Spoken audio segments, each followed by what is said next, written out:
In honor of the release of Bohemian Rhapsody on today's installment of Week in Wankshop, we're going to be taking a look at one of Brian May's most awesome solos from the classic Queen catalog, Crazy Little Thing Called Love.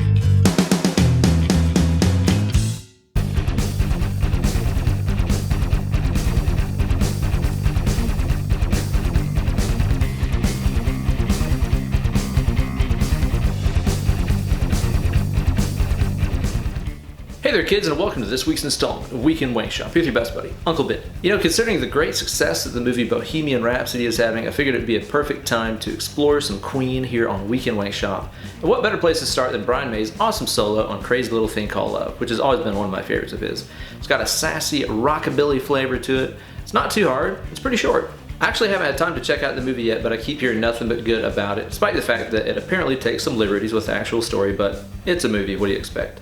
Let me know in the comments below if you think I should check it out. If you have a Tele or a T-style guitar, like my Ibanez Talman right here, you're in luck. You're going to want to put that thing on the neck, single coil pickup, conjure yourself up a nice clean tone with some juicy reverb, and you'll be ready to go. And it's worth noting too that if you want to go total accuracy, you'll use a British coin instead of a guitar pick, as Brian May always has done. I'm just a grubby American though, so I have a quarter. And I was really surprised to hear the difference that this made in the tone. It really does sound more like Brian's tone whenever you use a coin, so go for it. Before we get into it, let's hear it again at not quite ready Freddie speed.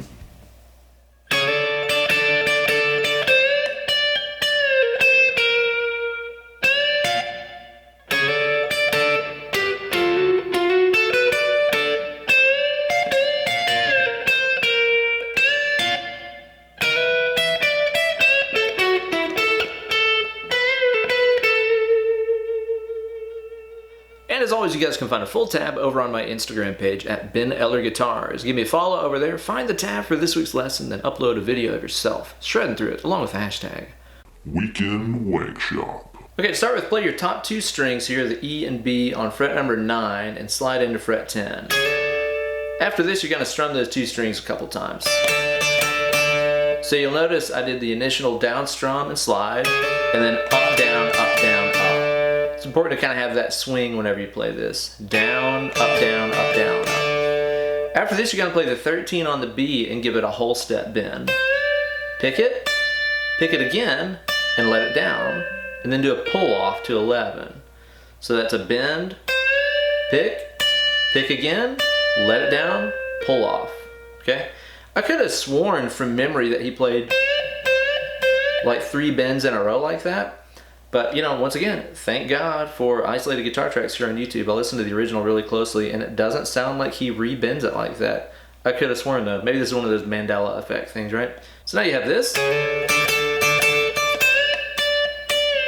After this, play the 13 on the B, then the 11. Play the 13 on the B with the full step bend, and then with your little finger, you're going to grab that 13 on the high E. So again, I did the 13th B with the bend, and with my little finger, grab that 13 on the high E. And then next what you're going to do is to play the high E and B on 9 again, sliding it to 10, just like how you started the solo. And then give that an up and a down strum on those top 2 strings before you play this. Good old school rock and roll kind of lick. So I'm playing the G and B on 12, the G and B on 10, and hammer on the 11th G. Okay, so it's both of them on 10, then hammering just the 11 onto the G. After this, we have this lick. This is the G on 10, hammering to 9. Pick both of these notes on the B, 10 and 12. Pick the 10th high E, and then play both the E and B on 10. So that's hammer on, pick, single note, double note.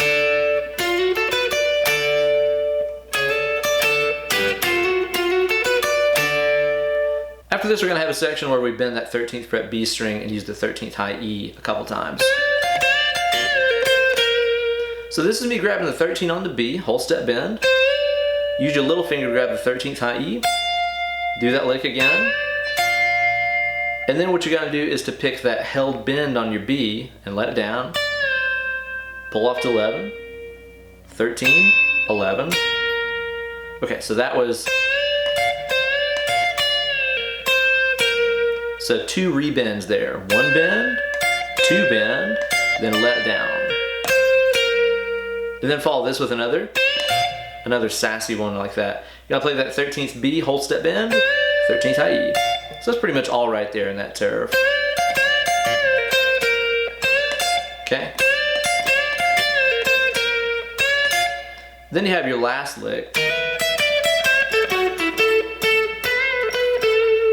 Now this is one of those ones that's really kind of shrouded in mystery, and I see everybody that's transcribed this solo do this lick a little bit differently.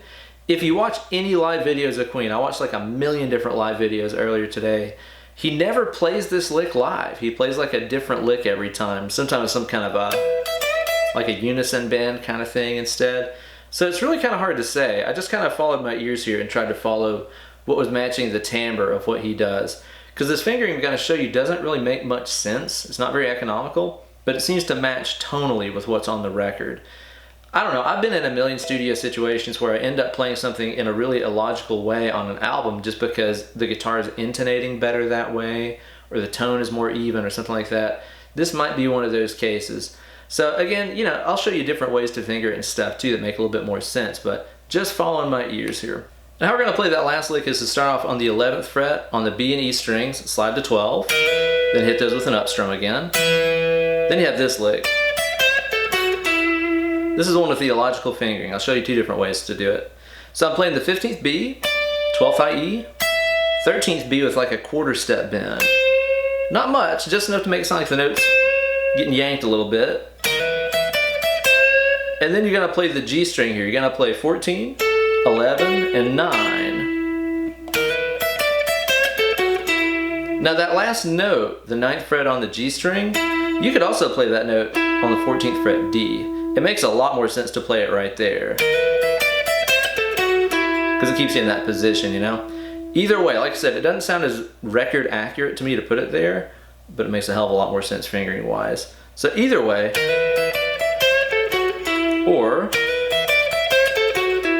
either way, after that you're gonna play the 14th G 2 times, and then move up a whole step to the 16, and play this lick right here. I'm playing the 16, giving it a half step bend, pulling off to 14, and then just play 16, 14.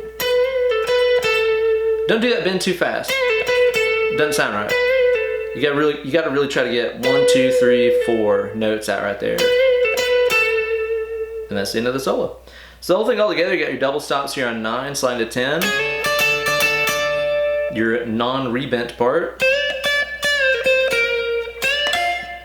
then your other set of double stops, your other bends, this time with the rebending, then your slides to 12.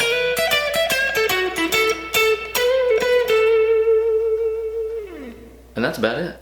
So there you go guys, another classic solo down the tubes here on Weekend Wankshop. I love Brian May. I think he's one of the most underrated guitar players of all time. He has such a great vibrato, such unique tone, and incredible phrasing and melody in his playing. Let me know in the comment section below what other classic Queen solos you'd like to see featured here on future installments of Weekend Wankshop. Thank you guys as always for watching. You all can follow me on Instagram at Ben Eller Guitars or on my Facebook fan page at facebook.com/Uncle Ben Eller. Or if you want to email me about getting some one-on-one Skype lessons, be sure to drop me an email at benellerguitars@gmail.com. I'll get back to you as soon as I'm done taking a ride on my motorbike. Thanks again for watching. Stay tuned for another hot installment of Weekend Wankshop next week. Now get away from this computer, go play some guitar. Less clicking, more picking.